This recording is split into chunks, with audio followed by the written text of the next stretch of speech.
8 horas 29 minutos, de volta com Folha no Ar, primeira edição. Muito bom dia para você que nos acompanha, nos ouve aí pela Folha FM, nos acompanha também pelo streaming no Face, em Folha FM 98,3, no YouTube. Daqui a pouco esse programa estará em podcast e logo mais às 17 horas, lá na Plena TV, né, será apresentada a reprise desse programa com as imagens aqui, né, do nosso sistema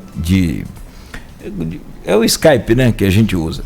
Bom, no programa de hoje estamos recebendo o vereador Anderson de Matos, eleito aí com 4.905 votos pelos Republicanos, e nós voltamos com você, Arnaldo, neste último bloco, fechando essa entrevista de hoje. Eu queria continuar nessa questão econômica, Anderson, com relação, você falou muito de indústria, de comércio, você citou que Campos é a maior cidade do interior e territorialmente é até a maior cidade do estado do Rio de Janeiro, né? É a maior do interior em questão econômica, populacional, mas territorialmente é a maior do estado, e tem um ponto pacífico, uma série de painéis que a Folha fez, que é incentivar a retomada do setor do agronegócio, da agricultura familiar, da pecuária. Você acha que realmente esse é um caminho para Campos conseguir se libertar dessa crise econômica, sobretudo dessa dependência de royalties que a gente vive aí amarrado e sempre com esse fantasma de poder perder diante da partilha? Não tenho dúvida, Arnaldo. O espaço territorial que nós temos, ele é imenso, produtivo. O agronegócio pode ser utilizado, mas pode ser utilizado para poder trazer esse crescimento para o município, aumentar a arrecadação própria, gerar emprego, gerar renda, fazer com que toda a economia do município ela venha melhorar de forma a se tornar um município próspero, um município que seja desejado. As pessoas desejem vir porque tem oportunidade. Isso é possível, isso tem que acontecer. Isso tem que se tornar uma realidade. O município ser um município de oportunidade, onde as pessoas olhem para cá e falem, eu vou para lá, eu tenho que ir para lá porque lá tem oportunidade. Você dá oportunidade para a população local, a ponto de que as pessoas que estão fora do município, elas desejem vir. A gente olha isso hoje, parece ser algo surreal, mas a partir do momento que esse tipo de visão econômica comece a ser implementado, isso é possível, totalmente possível, e eu acho que é o caminho, sim. Agora eu queria botar mais as questões políticas, com relação ao apoio no segundo turno. Você declarou apoio ao candidato que vencedor, Vladimir Garotinho, né, durante o segundo turno. Como eu falei, o republicano esteve candidato a prefeito. O que foi fundamental para que você pudesse decidir por esse apoio ao Vladimir? Veja, Arnaldo, primeiro turno, meu partido protagonizou, disputou a eleição, apresentou candidatura própria, mostrou para a cidade aquele que era o desejo do partido para a cidade. Não conseguimos lograr êxito, sair vencedores do pleito no seu primeiro turno. Em um segundo turno, temos 2 candidatos. Por que nós optamos por Vladimir Garotinho? Ele é alguém que, assim como nós somos, defende a família. Traz consigo ideais que são bem similares aos ideais do meu partido. Conservador, família, algo que você entende como sendo primordial para a base de uma sociedade. Então, essa convergência é o primeiro ponto a ser observado nessa escolha. Então, essa questão, porque o Vladimir foi entrevistado aqui ontem, e ele falava que a sua escolha foi por uma questão mesmo de que você via nele o que não via no candidato oponente, sobretudo nessa questão familiar, né? Então, realmente, isso pesou na decisão. Sim, sem sombra de dúvidas. E como que você avalia quais são os principais... A gente já falou de desafios aqui algumas vezes. Agora, como que você está vendo esse desafio do Vladimir com relação a essa questão pendente no TSE e que está acabando emperrando a transição. Você acha que de alguma forma isso pode prejudicá-lo? Veja, Arnaldo, eu penso que a transição ela não deveria depender, ela não pode depender da questão judicial. A questão judicial ela existe, ela vai ser resolvida, mas nós estamos aí tem menos de um mês para que essa transição seja realizada. Então, é como até você colocou no início do programa, esses dados, essas informações, qual a dificuldade em transmitir? Eu concordo plenamente com o que você falou. São dados, informações que todos eles já deveriam estar públicos num site de transparência, para toda a população ter acesso. A questão da mudança de quem vai agora ocupar os cargos, seja comissionado, seja técnico, aí cabe ao prefeito eleito. Mas os dados, as informações, isso tudo já deveria estar disponível para que isso pudesse já estar praticamente pronto. Por quê? Porque isso não acontecendo, isso sendo tardio, isso traz mais sofrimento para a população. Só quem perde com isso é a população. Eu acredito que nesse momento, em todos, né? Mas eu digo nesse momento quando eu me refiro ao momento crucial de transição de governo. Então, eu acredito que nesse momento pontual, deve-se ter essa preocupação. E as pessoas estão esperando que a transição seja feita e que o novo governo, eleito democraticamente, ele possa cumprir com a sua obrigação, fazer o seu dever de casa, atender às expectativas da população que o elegeu. Então nada pode emperrar, nada pode atrapalhar. Tudo que puder ser feito para poder facilitar isso daí, eu acredito que deve ser feito. Com respeito à questão judicial, acredito que ela seja resolvida da melhor maneira possível. Agora, a gente falou mais cedo com relação à derrota do Crivella e você colocou um outro ponto sobre o crescimento do partido nessas eleições. Eu queria a sua avaliação com relação à chegada do clã Bolsonaro aos republicanos. O que isso interferiu, de certa forma, no resultado das urnas, seja a favor ou seja contra nessa eleição? Veja, Arnaldo, eu acredito que o clã Bolsonaro somar os filhos do presidente estar no partido é algo positivo, porque nós convergimos, como eu falei para você, com o que diz respeito ao Vladimir Garotinho, prefeito eleito, nós convergimos em uma visão de mundo com aquilo que acreditamos ser o melhor para uma base da sociedade.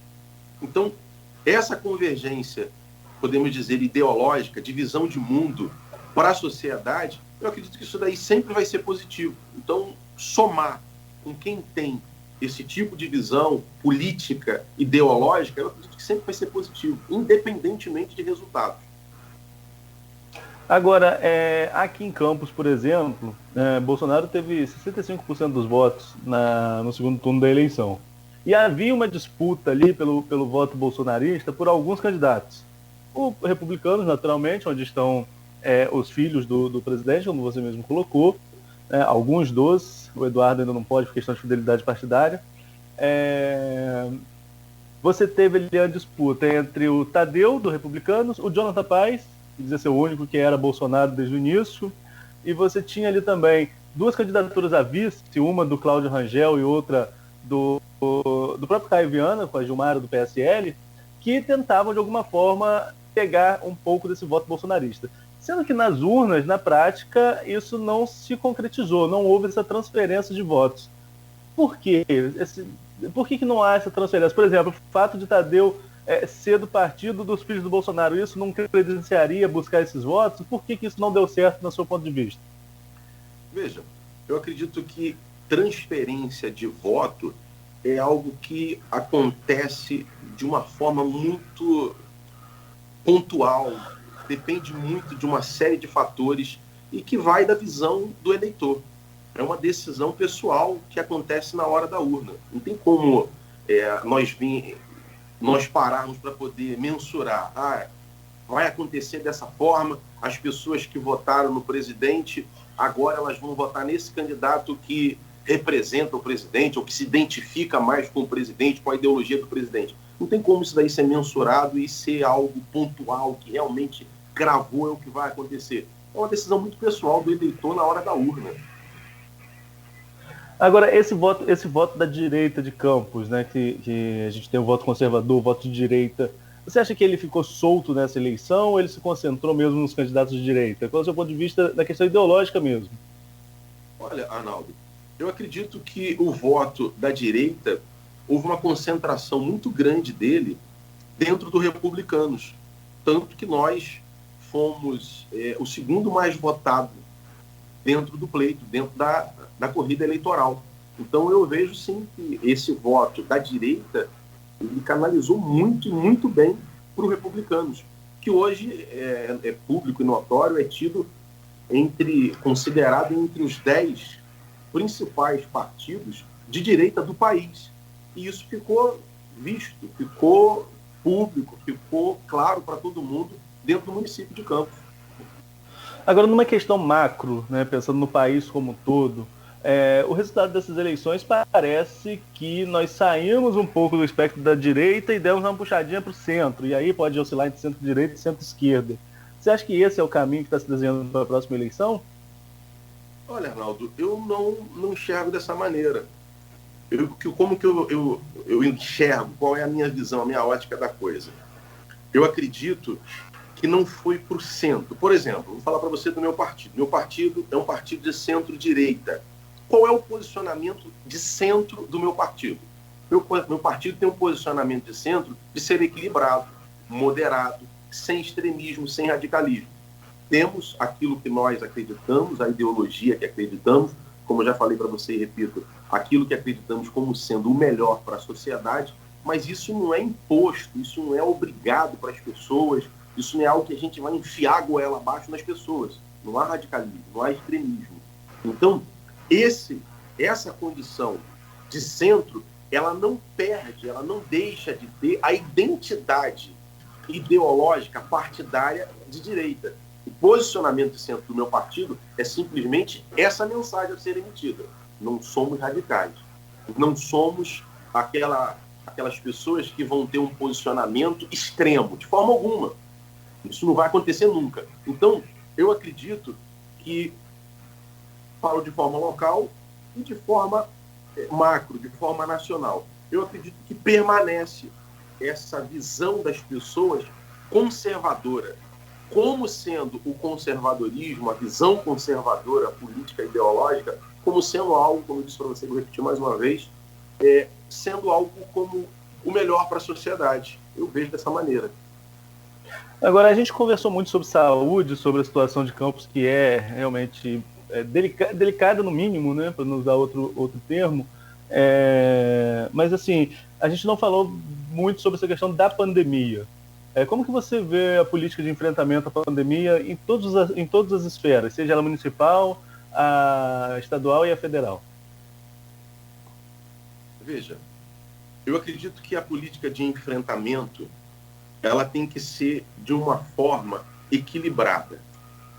É óbvio, é necessário que a população, que todos nós tenhamos a consciência nesse momento que a máscara, a utilização da máscara, os protocolos sanitários de higienização das mãos não está em meio a aglomerações.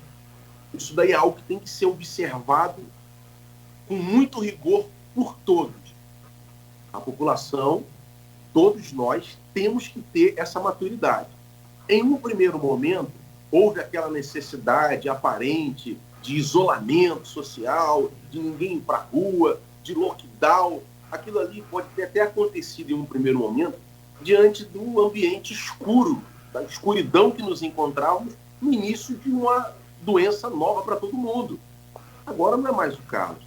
Eu acredito que as políticas que devem ser adotadas para enfrentamento da pandemia, elas devem ser dentro dessa forma equilibrada, aonde a vida não pare, ela continue, a economia continue sendo tocada, a economia continue funcionando, girando, principalmente nesse momento que nós estamos, em que o comércio precisa muito disso. Isso é uma coisa que não pode ser abrir mão de forma alguma. E, ao mesmo tempo, todos nós juntos temos essa consciência.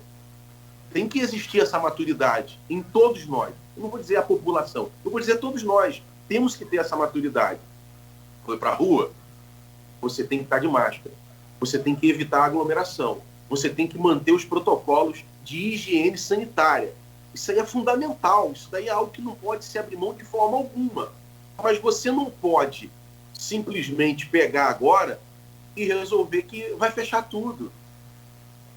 Começar a trazer medidas restritivas que traga um prejuízo para a economia local, para a economia nacional. Isso não pode acontecer agora. Eu não vejo isso como sendo algo razoável de forma alguma, em âmbito nenhum, seja federal, estadual ou municipal. Temos que ter cuidado? Temos que ter. Há um aumento dos casos? Há um aumento dos casos. Eu acredito que a partir do momento em que as pessoas estiverem com essa consciência plena da utilização das máscaras, o distanciamento... Eu falo para você isso com experiência própria, Arnaldo. A questão de alguns meses, se eu não me engano, 6 meses atrás, eu tive a Covid agora, constatado com o exame de PCR, mas a questão de alguns meses atrás, eu tive alguns sintomas. E não era Covid, era uma gripe, mas não era a Covid. Eu estive dentro da emergência do hospital, Arnaldo, de máscara, e eu conversei, eu cheguei a gravar um vídeo falando sobre isso, eu mantive uma conversa com uma pessoa infectada, com 50% do pulmão tomado, com a mangueirinha de oxigênio no nariz, aguardando para poder subir para o quarto. Ia ser internada. Eu mantive um diálogo com aquela pessoa. Eu estava com a suspeita da Covid, por causa de alguns sintomas de gripe que eu me encontrava. Eu tive o diálogo com aquela pessoa, com a distância de 1,5 m a 2 m, ele sentado na cadeira e eu numa poltrona, recebendo o medicamento dele, eu recebendo o meu. Eu conversei, ele falou do pai que estava internado, o rapaz, estava numa situação difícil ali, passando por um momento difícil por causa do vírus, mas eu fiz o exame posterior e eu não fui infectado. Está conseguindo entender? Então eu estava dentro de uma emergência, sabe lá o que é isso? Eu estava dentro de uma emergência com N pessoas comprovadamente com a Covid. E o que me fez não ser contaminado dentro de uma emergência? Os cuidados sanitários. Eu lavei a mão, eu utilizei, quando eu saí, o álcool em gel, eu me mantive de máscara o tempo inteiro, eu me mantive na distância recomendada, como sendo a distância de segurança sanitária, e tudo funcionou normalmente, eu não saí dali infectado, isso comprovado com o exame de PCR.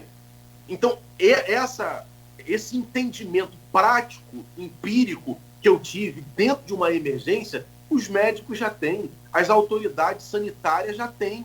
Então, eu acho que isso daí tem que ser dado mais publicidade.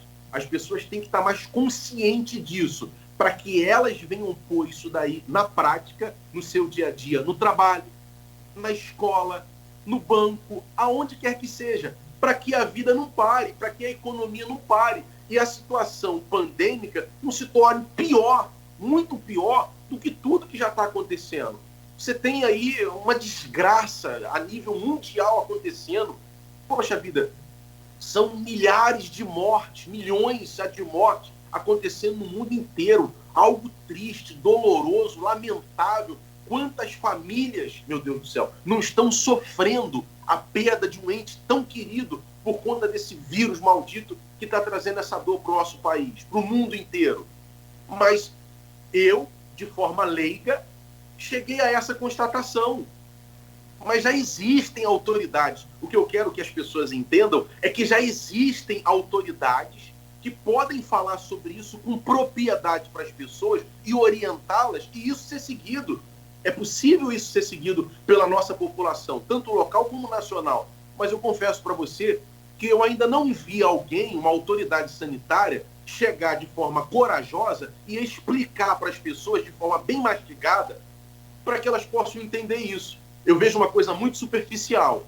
E algumas autoridades estaduais e municipais querendo impor uma série de restrições simplesmente para poder pousar de que ele é aquele cara que está tomando cuidado, o tomador de decisão que está tendo cuidado com a população. É isso que eu tenho visto. Uma exploração política de uma dor mundial. Essa que é a realidade. É isso, na minha visão, essa é a realidade. É o que eu vejo. Porque se eu tive essa experiência de leigo como sou no assunto, dentro de uma emergência, quantos não são os médicos? Quantas não são as autoridades sanitárias, as outras pessoas que também passaram pelo que eu passei e chegaram a essa conclusão? Você tem a condição de, dentro de uma emergência, com várias pessoas infectadas, e você não se infectar. Por quê? Porque você adotou medidas de distanciamento, não é de isolamento, de distanciamento social. Você adotou a máscara, você manteve o protocolo de higienização das mãos. O que mais precisa? É só você implementar isso daí no âmbito federal, que já tem essa visão, a gente tem visto isso no nosso presidente, no âmbito estadual e no âmbito municipal. Eu acredito que o problema ele tem sido agravado porque o âmbito estadual e o âmbito municipal do país não quer adotar essa visão. Eles preferem, infelizmente, muitos, não são todos, não podemos generalizar, mas muitos preferem adotar uma visão de isolamento, uma visão aonde há mais uma exploração política da dor e do sofrimento que esse maldito vírus tem trazido, do que propriamente trazer informação clara para as pessoas, conscientizar as pessoas. Eu vejo dessa forma, Arnaldo.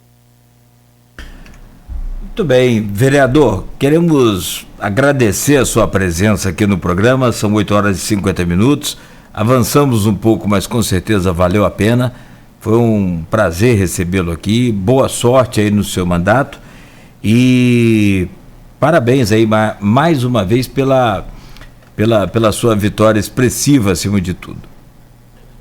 Nogueira, Arnaldo, eu que agradeço imensamente o espaço, por poder estar aqui com vocês, com a audiência de vocês. Quero agradecer e parabenizar pelo programa, pelo debate franco de ideias, de opiniões. Isso é muito salutar, muito positivo para a população que acompanha a programação, para que haja sempre a formação de opiniões mais próxima possível de uma realidade que seja a melhor para todo mundo. Agradeço imensamente também a você e a audiência de vocês, tá? Abraço, amigo. Obrigado aí, mais uma vez. Grande abraço. Arnaldo Neto, bom dia e obrigado também aí mais uma vez pela presença aqui no Folha no Ar, primeira edição. Valeu, Nogueira. Bom dia para você, bom dia, Anderson, bom dia a todos os ouvintes e até amanhã, se Deus quiser.